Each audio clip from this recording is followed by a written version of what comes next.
Jonas had carried mail through blizzards for 14 winters, yet the promise he feared breaking most was buried with him beneath a fresh wall of snow. The ranger who found him would save his life before discovering that his final undelivered letter bore her own name. A small cornice snapped above the snow pass with a sound like canvas tearing. Kavira saw the slide swallow the trail, then caught one black-gloved hand moving weakly near a broken root pole. She dropped her pack, drove her shovel into the debris, and shouted for the buried man to keep moving his fingers. The slope answered with one more settling groan.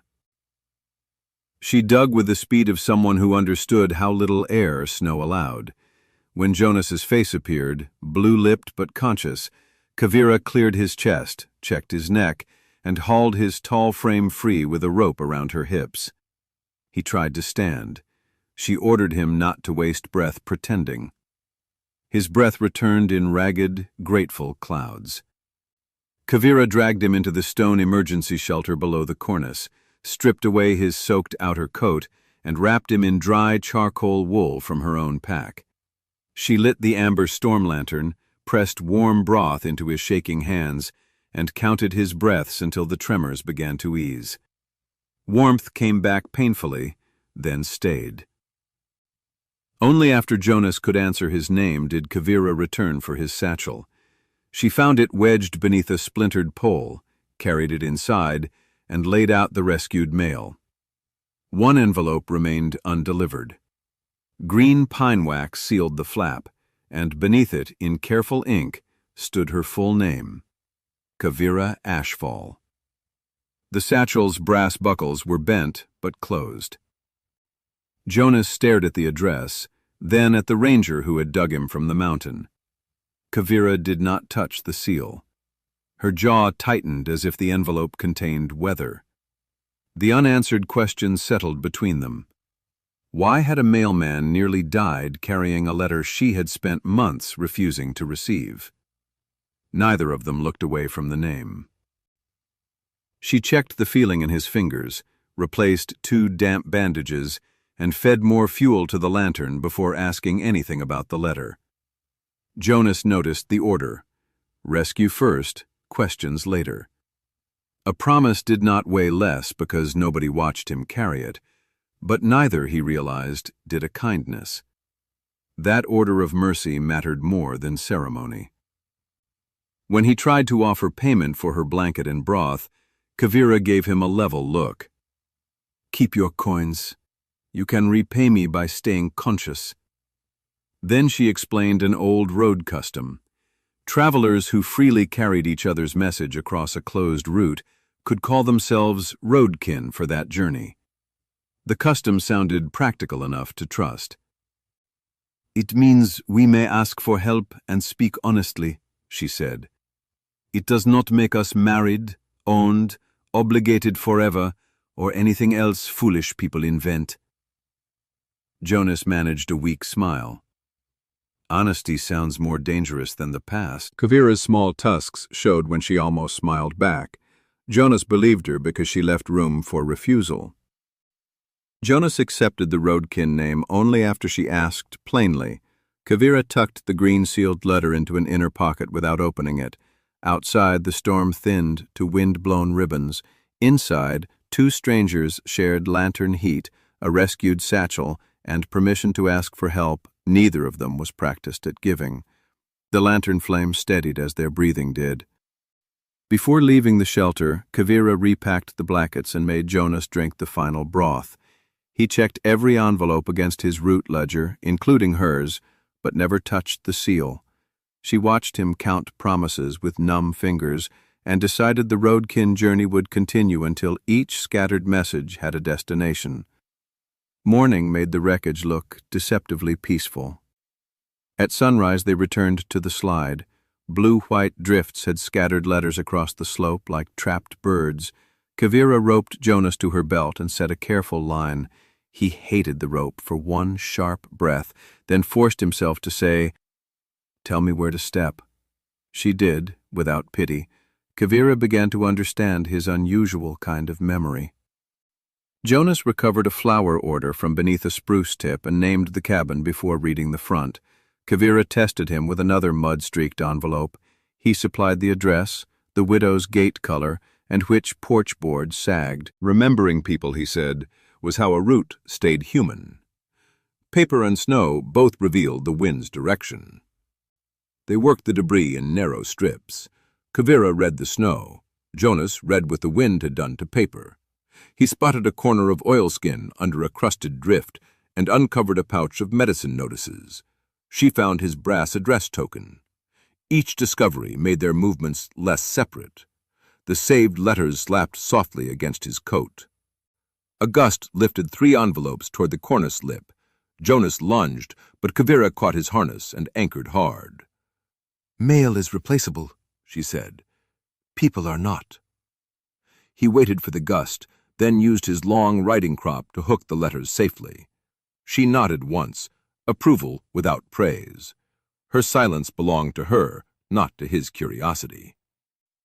The pine wax envelope remained dry inside Kavira's coat. Jonas never asked to see it. She noticed that restraint more than she wanted to. Each time the wax tapped lightly against her breastbone, the letter felt less like an object delivered and more like a closed door she alone controlled. The finished binding held under his full weight. Jonas's left snowshoe split where the rawhide had frozen brittle. Kavira knelt, cut a replacement thong from her spare binding, and showed him a ranger's crosslash. His hands shook from cold, not helplessness. He copied the knot, tightened it correctly, and saved the remaining strip for her gear. Humor proved warmer than the borrowed blanket. "You remember every address, but not how to maintain a snowshoe?" she asked. Jonas tested the repair. "Addresses rarely bite my ankles." Her laugh came low and brief. It changed the sheltering silence between them, not into comfort yet, but into something that might one day carry it. Repairing it cost them another precious half-hour. Near the slide's edge, they found a root pole snapped at the base. Kavira wanted to mark it and move on. Jonas looked at the whitening sky and said the next rider might have no ranger beside him. Together they cut a straight spruce shaft and dragged it toward the buried socket. The new marker leaned slightly, then held firm. On the mail route, Jonas shaved the pole base while Kavira tamped snow and stone around it. He aligned the brass reflector by memory. She corrected the angle for prevailing wind. When they finished, the marker stood visible from both directions. A road was safest when knowledge traveled both directions. Useful news could be as welcome as fire. Their first delivery was a plain letter about a replacement stove hinge. The isolated cabin sat half-hidden beneath snow, its owner only an indistinct figure at the doorway. Jonas handed over the envelope as though it were treasure. Kavira saw relief cross the stranger's face and understood his stubbornness better. He never hurried gratitude from people who needed time. At the next cabin, a folded note confirmed that a mule team would bring lamp oil after the storm. No romance, no fortune, only useful news. Jonas waited while the recipient wrote a reply on a flower ledger. "Most lives are held together by ordinary sentences," he told Kavira. Kavira stored that sentence beside several others. They ate dried apples beside a windbreak of stacked timber. Kavira divided the final piece evenly. Jonas offered her the larger half without comment. She returned it, also without comment, after trimming a bruise from one edge. Their first domestic argument lasted 4 silent seconds and ended in equal portions. Small fairness came naturally when nobody kept score. One cabin letter requested 2 sacks of barley seed before spring thaw. Jonas copied the reply into his ledger because the sender's pencil had snapped. Kavira held the page against her forearm while he wrote. Their breaths smoked together, and the practical request felt strangely like evidence that winter would end.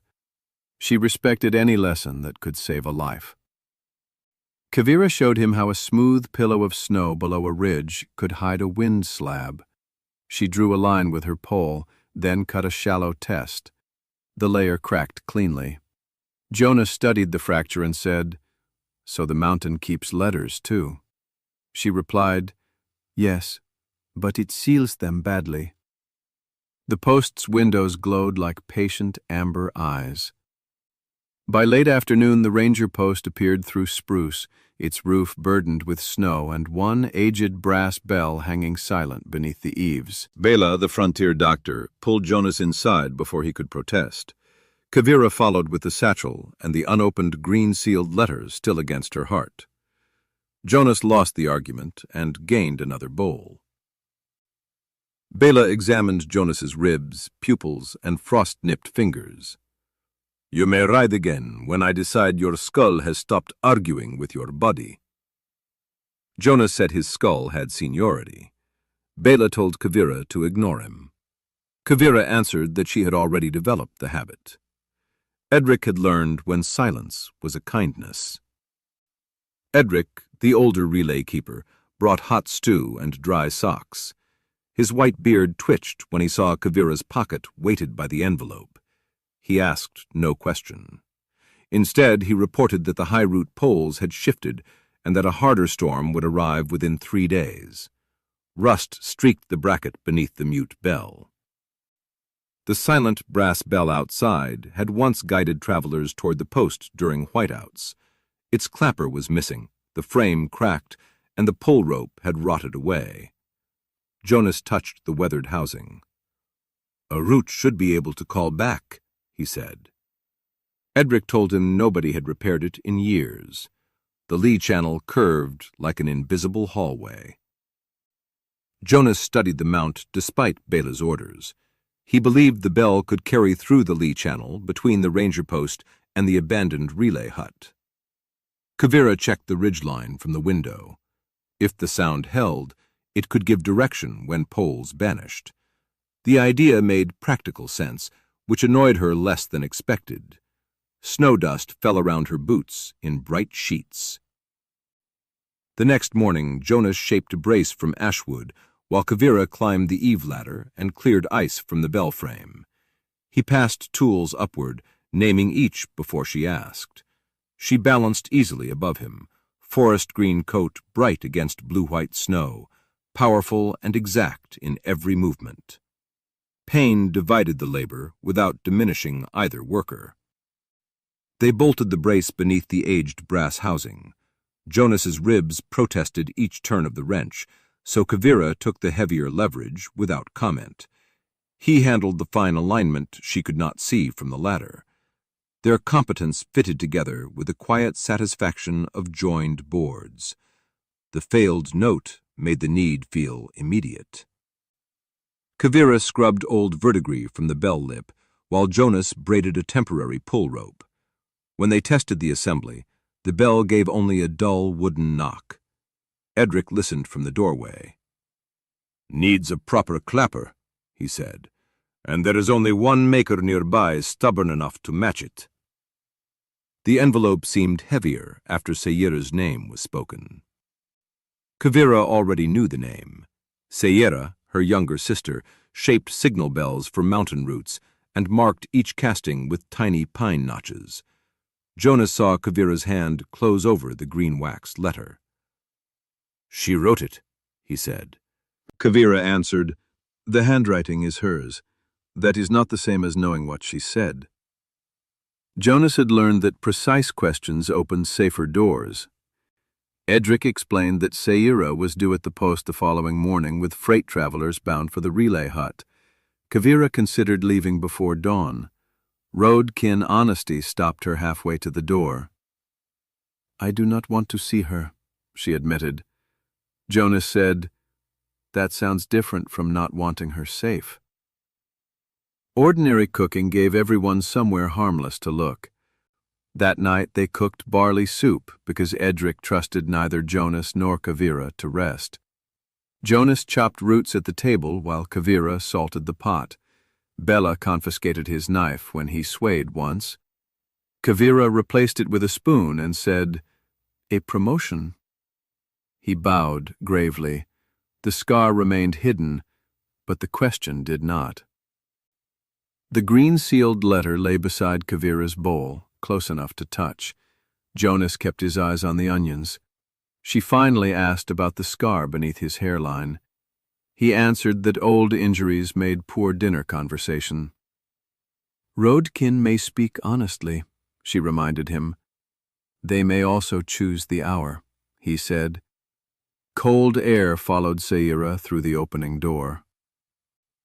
Later, Kavira stood alone beneath the bell eave with the envelope in her palm. The green wax carried 3 tiny pine needles, Saira's maker's mark. She could have broken it before anyone woke. Instead, she returned it to her pocket, angry at the relief of postponement, and angrier that Jonas had not pressured her. Restraint, Kavira realized, could also be an apology. Before sunrise, the bellmaker arrived. Saira was shorter than Kavira, but broad-shouldered, green-skinned, and strong from forge work. A wrapped brass clapper rode across her back. She stopped when she saw her sister, then greeted Edric, Bela, and Jonas, before saying quietly, "Kavira." Metalwork gave the sisters a language without softness. Kavira returned the greeting with equal care. Between them stood months of unsent words. Saira's gaze dropped once to the envelope in Kavira's pocket, where the pine wax showed green against charcoal wool. She did not demand that it be opened. That restraint unsettled Kavira more than accusation might have. The echo faded only after everyone had heard it.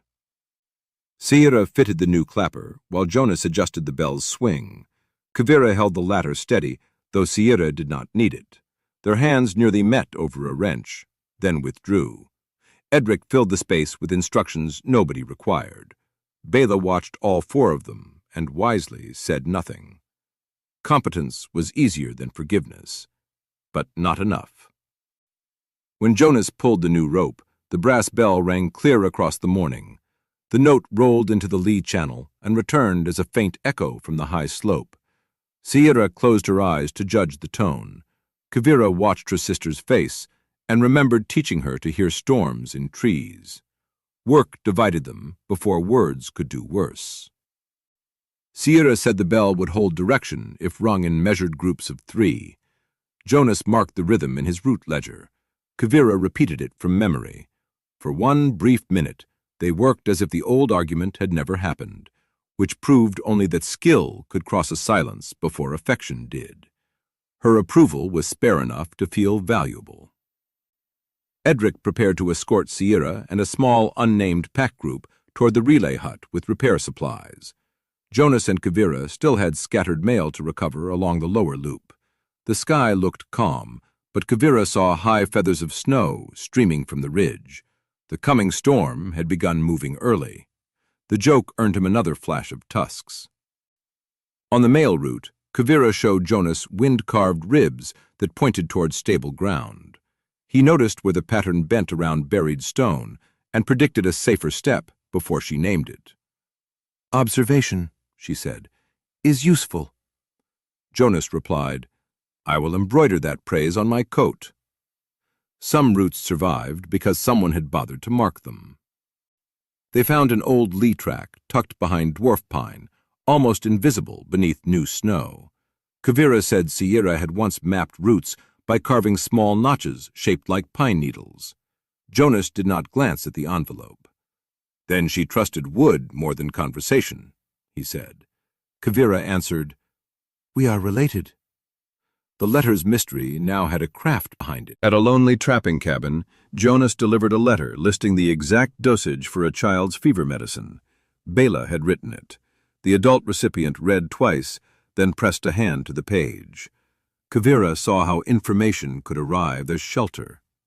Jonas waited until the instructions were understood before leaving. Jonas treated instruction as seriously as any sealed message. The recipient handed Jonas an outgoing note for Bela and a small jar of rendered fat for cracked hands. Jonas offered the jar to Kavira first. She rubbed it into the split skin beneath her glove, then took his injured hand and did the same. Neither called the gesture intimate, which did not make it less so. Touch arrived disguised as necessary winter care. A sudden crosswind tore loose the satchel flap. Jonas turned his body to shield the letters, while Kavira snapped the buckle closed. Their faces ended inches apart. He smelled iron, snow, and pine soap. She saw the pale scar near his temple. The moment held, then the wind shoved them back into work. Neither stepped back as quickly as caution advised. A torn mail wrapper had trapped beneath a buried reflector. Jonas freed it and found an address still legible. The contents were gone, but he logged the loss and planned a replacement notice. Kavira asked why he bothered. "Because uncertainty travels farther than paper," he said. She helped search another 20 minutes. Her warmth stayed with him after she released the knot. Jonas's snowshoe binding loosened again near a steep traverse. This time he repaired it without instruction, using Kavira's crosslash and the spare strip he had saved. She inspected the knot, tugged hard, and said, "Acceptable." He heard the warmth beneath the word and carried it carefully. The marked pole connected old knowledge to present danger.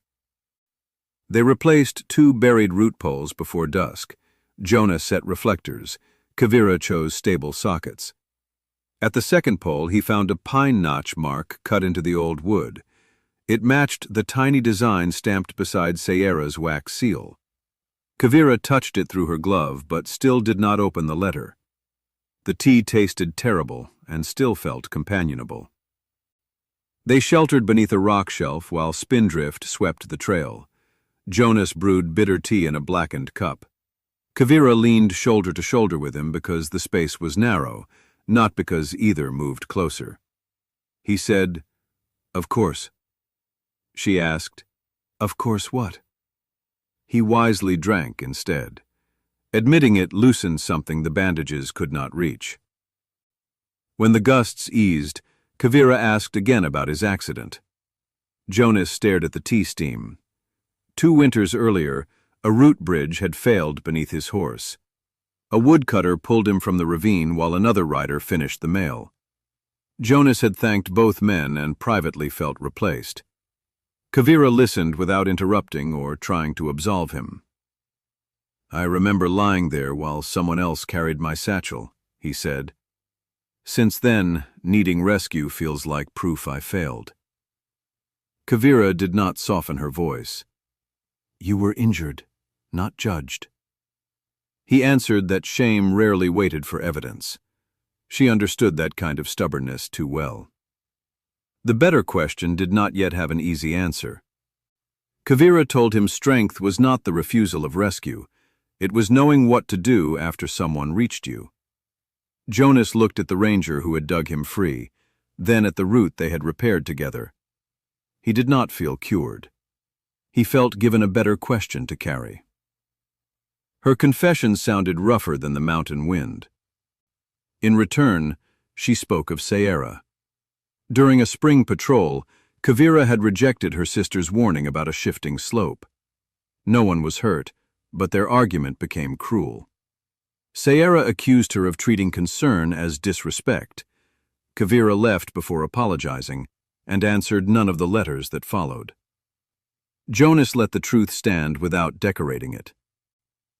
Silence felt cleaner than saying the wrong thing again, Kavira admitted.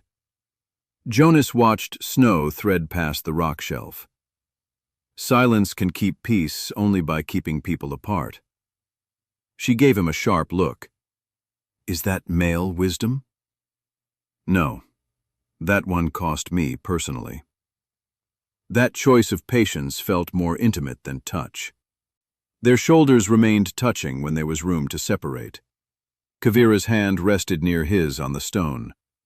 Jonas wanted to cover it, but road-kin honesty included the honesty of waiting. When she finally rose, she offered him her forearm. He accepted the help without apology. The bell's silhouette looked different once it meant safety. The return to the ranger post took longer because the wind thickened. Kavira read every ridge before crossing. Jonas did not push the pace. When the brass bell appeared through snow, he felt relief rather than embarrassment. Accepting a guide, he discovered, did not erase the miles he had walked. Bela's practical fear sharpened everyone else's attention. Bela met them with a scowl and the outgoing medicine note. Edric had already left with Sayira and the pack group for the relay hut. They expected to return by morning. Kavira studied the sky, where gray cloud now pressed low over the pass. "They will not return by morning," she said. The shutters rattled hard enough to shake dust free. The storm arrived before dark, hard enough to erase the nearest root pole from the post window. Bela reported that the relay hut held food, but its roof vent clogged quickly and one wall leaned inward. The group could wait through an ordinary storm. Kavira said this one was not ordinary. No one at the table mistook choice for obedience. The green wax letter lay on the table between Jonas and Kavira. Its seal remained unbroken. He said, "You do not owe anyone an opening." She traced the pine emblem once. "No, but I may owe myself an answer." Outside, wind struck the restored bell and made it tremble without sound. Privacy remained part of the trust between them. Jonas checked ropes, lanterns, and snow probes while Kavira stood alone at the table. He did not watch her choose. When the wax finally cracked, the sound was small beneath the storm. She unfolded 2 pages, one written in Sayira's firm hand, the other covered with hand-drawn pine notches and root lines. Map and message had shared one careful fold. Kavira climbed the post roof and watched spindrift stream from the upper ridge in long white banners. The wind direction matched the worst line in Sayira's old field warnings. When she descended, Jonas handed her a lantern already filled. Neither pretended the coming decision belonged to only one of them. Kavira kept the personal page close to herself. The letter held no command. Sayira apologized for using anger as a hammer and said she still believed Kavira confused solitude with strength. The map marked an old lee route between the relay hut and ranger post, each turn coated by pine notch shapes. Kavira read the personal page twice before sharing the map. Evidence gave fears something solid to argue with. She spread the route drawing beside Jonas's ledger. The notches matched marks he had seen on poles and dwarf pine. He supplied distances from memory. She supplied slope angles and wind exposure. The route was plausible, but one section crossed a bowl hidden from the post. Trust was not blindness. It was choosing whose eyes to borrow. Jonas admired the discipline inside her uncertainty. Kavira feared the map was outdated. Jonas asked what Sayira's work was like. "Exact," Kavira said immediately. He asked whether her sister would mark a route she had not walked. Kavira said no. Jonas tapped the drawing. "Then we test her knowledge, not worship it." That distinction steadied her. Bela packed no comfort that could not earn its weight. They chose to go before the storm deepened enough to seal the lee channel. Bela packed heat stones, bandages, and a breathing tube for the hut vent. She made Jonas promise to turn back if his vision blurred. He promised to report it.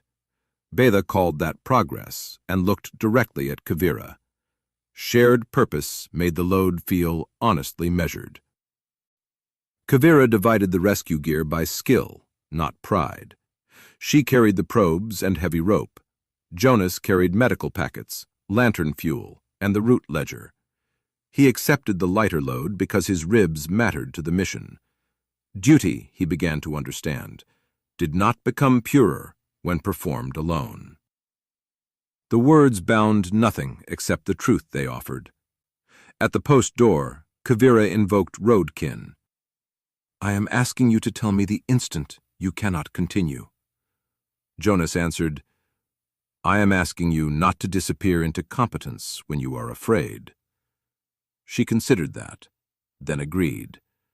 Their pact remained temporary, voluntary, and more honest than many permanent things. His counting gave shape to the blankness around them. They entered the mail route in a white roar. Snow erased their tracks within seconds. Kavira tied them 15 feet apart and led by compass, wind, and the angle of buried spruce.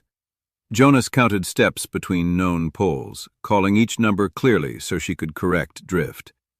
Snow crystals stung her exposed skin like sand. The first 3 route markers had vanished. Kavira stopped, knelt, and felt the snow surface with bare fingertips. Wind had polished one side and feathered the other. She turned 10 degrees downslope. Jonas checked the pine notch map and found the symbol for a split trunk exactly where her line aimed. Sayira's symbols began answering the mountain one by one. At the split pine, a carved single notch pointed into a narrow lee. Jonas brushed ice from it and read Sayira's next mark from the letter. Kavira compared the paper to the slope, then chose the lower traverse. The map did not replace her judgment. It gave her another skilled voice in the storm. Memory became a handrail inside Jonas's fear. The next notch appeared on a low stone shaped like a sleeping wolf. Snow had filled the carving, but Jonas found it by remembering Sayira's sketch. Kavira tested the adjacent crust and discovered firm old snow beneath. The letter was becoming neither command nor apology, but usable knowledge under pressure. Accuracy softened nothing, yet it made honesty possible. A cornice groaned above the obvious crossing. Jonas froze. The sound pulled him back to the burial, the rope, the helpless dark. Kavira faced him through blowing snow. "Name 5 addresses," she said. He did. By the 5th, his breathing slowed enough to hear her instructions. The rope held because both of them respected it. The safer line required a belayed descent. Jonas wanted to go first without tension on the rope. He stopped himself, looked at Kavira and said, "Hold me." She anchored behind a boulder and answered, "Gladly." The word carried no mockery. He descended while trusting her strength with his full weight. Trust settled into the knot between their gloves. At the bottom, Jonas set the second anchor for Kavira. She came down fast and controlled. When she reached him, their gloved hands stayed clasped a beat longer than necessary. Strength, he thought, could pass along a rope in either direction. Neither of them named the thought aloud. The hut appeared only when they were nearly touching it. They reached the relay hut after midnight. Snow packed the door to its latch. Kavira dug while Jonas called through the wall. Edric answered with 3 knocks. Inside, Sayira and the small pack group had kept the vent open with a broken shovel, but the roof beam bowed under accumulating weight. Even fear sounded familiar when spoken by family. Relief crossed Sayira's face when Kavira entered, followed by anger sharp enough to hide fear. "You came through this?" she demanded. Kavira set down the rope. "Yes." Sayira looked at Jonas's pale face. "With him injured?" Jonas said, "I am standing here and regretting the family resemblance." The leaning wall creaked above their hurried breathing. Bela's breathing tube reopened the clogged vent. Edric reported that the wall had shifted another inch. The hut could not safely hold the group until morning. Outside, the marked route had disappeared. Kavira unfolded Sayira's map on the table, green wax still clinging to one corner. Working side by side was their first chosen answer. Sayira recognized the page and touched the double-notch symbol near the hidden bowl. She had walked the Lee route while testing bell echoes the previous winter. "I sent this because you would trust a slope record before an apology," she said. Kavira answered, "That was unfair." Sayira said, "It was also accurate." The plan depended on each person's different strength. Kavira admitted she had opened the letter. She did not offer instant forgiveness, and Sayira did not request it. Instead, Kavira asked, "Will you help me read the final turns?" Sayira moved beside her. Their reconciliation began not with an embrace, but with 2 experts bending over the same map.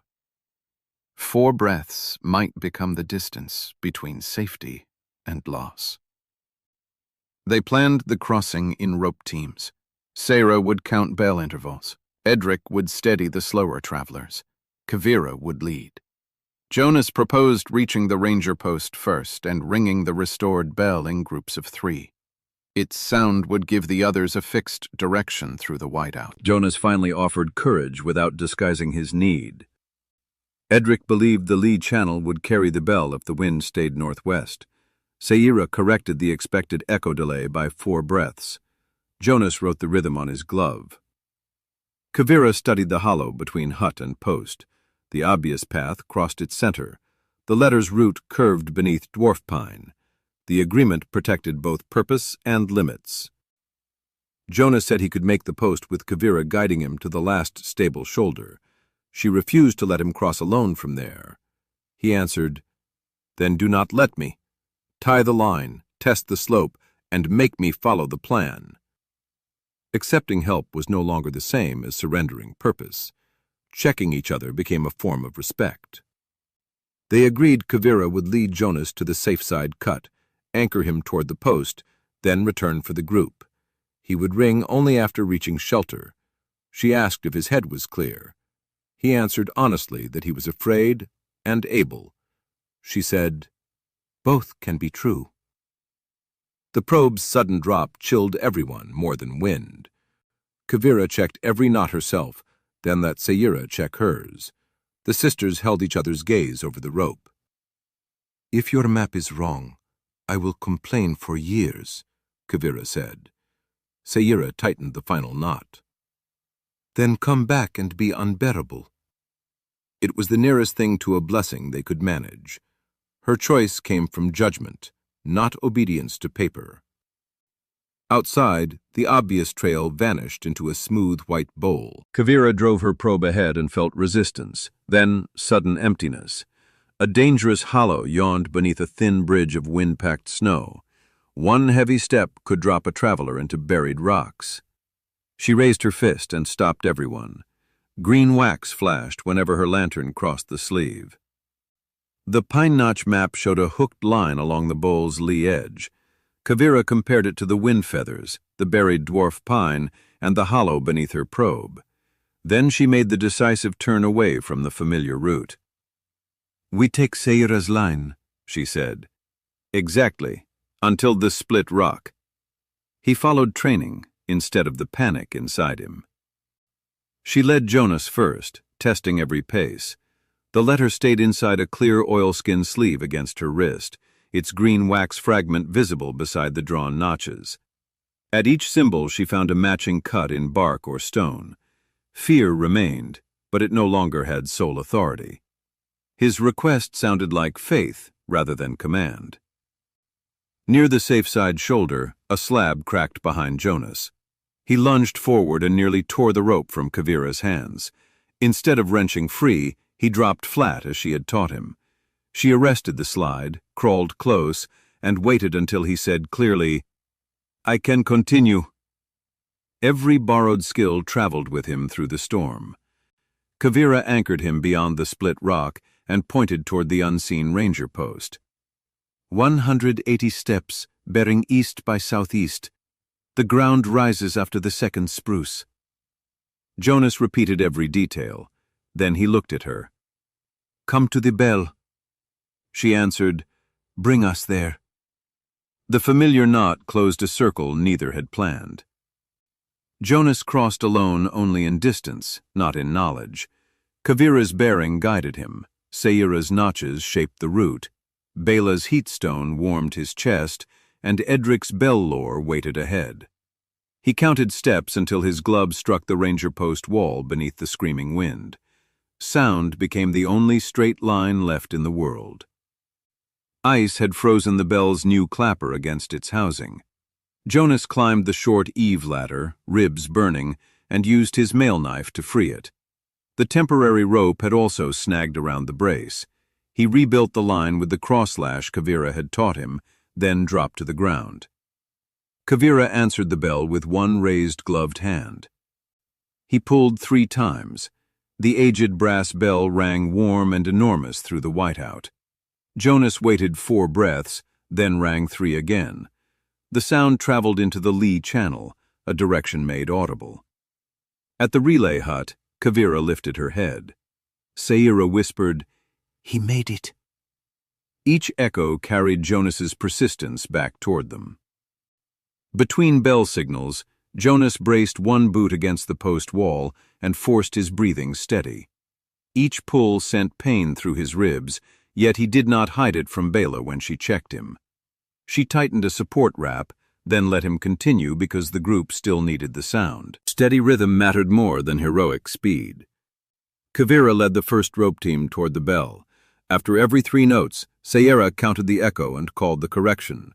Edric repeated it to the travelers behind. The green-sealed letters map guided each turn, but Kavira's probe decided each step. Signal by signal, the group crossed the erased mountain. The collapse confirmed danger without rewarding anyone's fear. Halfway through the bowl, the snow bridge over the obvious trail collapsed with a deep, muffled roar. White powder swallowed the path they might have taken. No one cheered. Kavira simply tightened the rope and said, "Keep moving." Trust had not made the mountain kind. It had made their choices wiser. Steady rhythm mattered more than heroic speed. Edric brought the slower travelers across the split rock, while Jonas kept the bell rhythm steady. His shoulders shook from effort. Bela opened the post door between signals, lantern raised. Each time a figure emerged from snow, she pulled them inside, then returned to the threshold. Their agreement remained imperfect, and therefore real. Sayera crossed near the rear, carrying the letter map inside her coat, while Kavira probed ahead. At the final hollow, Sayera said, "You were right to question it." Kavira answered, "You were right to send it." They did not solve years in one sentence, but they stopped using silence as shelter. Relief made the final distance feel almost weightless. Kavira came last across the safe shoulder. Jonas saw her shape appear between bell strokes, forest green coat, white with ice. He rang once more, not as a signal, but because relief needed sound. She reached the post, put both hands around his face, and checked his eyes before letting herself breathe. Safety arrived as blankets, steam, and ordinary complaints. Bela treated bruises, frostbite, and one strained ankle. No one had been lost. Edric brewed enough tea to float the bell. The unnamed travelers slept near the stove. Kavira and Sayira sat at the table with the opened letter between them, speaking quietly where silence had once done all the work. Honesty required maintenance, much like any mountain route. Sayira apologized for making concern sound like command. Kavira apologized for using independence as a locked door. They agreed to argue sooner, write less cryptically, and trust each other's field records without pretending expertise erased hurt. Reconciliation became a series of choices they intended to repeat. The bell above them held the last of night's ice. Near dawn, Jonas stood beneath the bell, exhausted and ashamed of neither condition. Kavira joined him in her dry shelter lair. He said, "Being found by you changed my idea of strength. I thought rescue made me smaller. You made it something I could carry forward." Permission made the tenderness stronger, not smaller. Kavira touched the scar near his temple with 2 fingers, then lowered her hand before assuming permission. Jonas caught it gently. She said, "You carried my message without opening it. Then you helped me hear it without telling me what to answer. I have trusted very few people that way." His hopes were modest enough to feel enormous. He told her his feeling had grown beyond roadkin and asked whether she wanted him to say more. Kavira answered yes. Jonas said he wanted ordinary mornings, repaired poles, arguments over dried apples, and every road that ended where she was. Her smile came slow, certain, and unguarded. Choice, spoken plainly, made the kiss entirely theirs. Kavira said she wanted the same, but not because a custom, rescue, or letter required it. "Because I choose you, Jonas." He asked, "May I kiss you?" She answered by stepping close and saying, "Yes." Their kiss was warm, unhurried, and gentle beneath the silent brass bell. The restored route now carried people in both directions. After sunrise, Jonas delivered the final rescued notices to the post shelf and logged every address. Kavira wrote Sayira a reply at the same table, though her sister sat across from her. "This is ridiculous," Sayira said. Kavira sealed the page with leftover green wax. "Then you will understand it perfectly." Nothing matched, yet everything had a chosen place. That evening, after sleep and hot food, Kavira placed Sayira's reply beside the opened letter instead of sending it away. "You can take it when you leave," she said. Sayira answered, "I may stay for breakfast." Jonas quietly added more oats to the pot and received 2 suspicious looks. Reconciliation, he saw, could sound surprisingly domestic. 6 months later, the ranger post had become a working relay again. Jonas rode the lower mail loop 3 days each week, while Kavira patrolled snow conditions and trained travelers to read wind slabs. On the remaining mornings, they repaired gear together beneath the aged brass bell. The frame honored privacy as carefully as memory. They had added a wider stove bench, 2 sets of snowshoes by the door, and labeled shelves for emergency letters. Bela kept a medical locker there. Edric claimed the new roof pitch was his idea. The place smelled of wool, tea, iron, and the bread Jonas burned only on ambitious days. Staying through disagreement became their newest shared skill. The opened, green-sealed letter rested in a simple wooden frame beside Sayira's restored bell. Its handwritten safe route notches remained visible, while the private lines were folded behind the map. What began as a message Kavira feared had become a record of knowledge carried, questioned, and freely answered. Growth showed most clearly in the help they requested. Sayira visited each month to inspect the bell and pretend she did not come for supper. She and Kavira had forged a brass root plate marked with new pine notches, including the safe turn around the hollow. They still argued. Now they stayed long enough to finish. The bell note traveled cleanly beneath the bright sky. Jonas no longer treated every burden as proof of worth. When weather closed the upper route, he asked Kavira to ride with him, or waited without shame. She no longer vanished into silence when concern felt sharp. Neither cured the other. Each made the next brave choice easier to see. Roadkin, they had learned, could become home by choice. One clear alpine morning, sunlight turned the blue-white pass gold at the edges. Kavira rang the bell once while Jonas sorted letters beneath it. The green wax in its frame caught the light. Home was work someone chose to return to, and they had chosen it together. Every new story began with someone willing to carry it. The final letter on Jonas's shelf was addressed to an isolated cabin beyond the lower ridge. Kavira lifted her snowshoes and asked whether her roadkin was ready. He offered his arm with exaggerated ceremony. She took it, then said, "Only until the route opens." Both knew the invitation could be renewed. Their shared doorway opened onto work worth doing. What message would you trust someone to carry across a closed road, and who would you choose as your roadkin for the journey? Share your answer below. For more frontier romances about practical courage, powerful orc women, and ordinary people building a warm home together, subscribe to Greenheart Frontier. The invitation remained open, like the road in spring.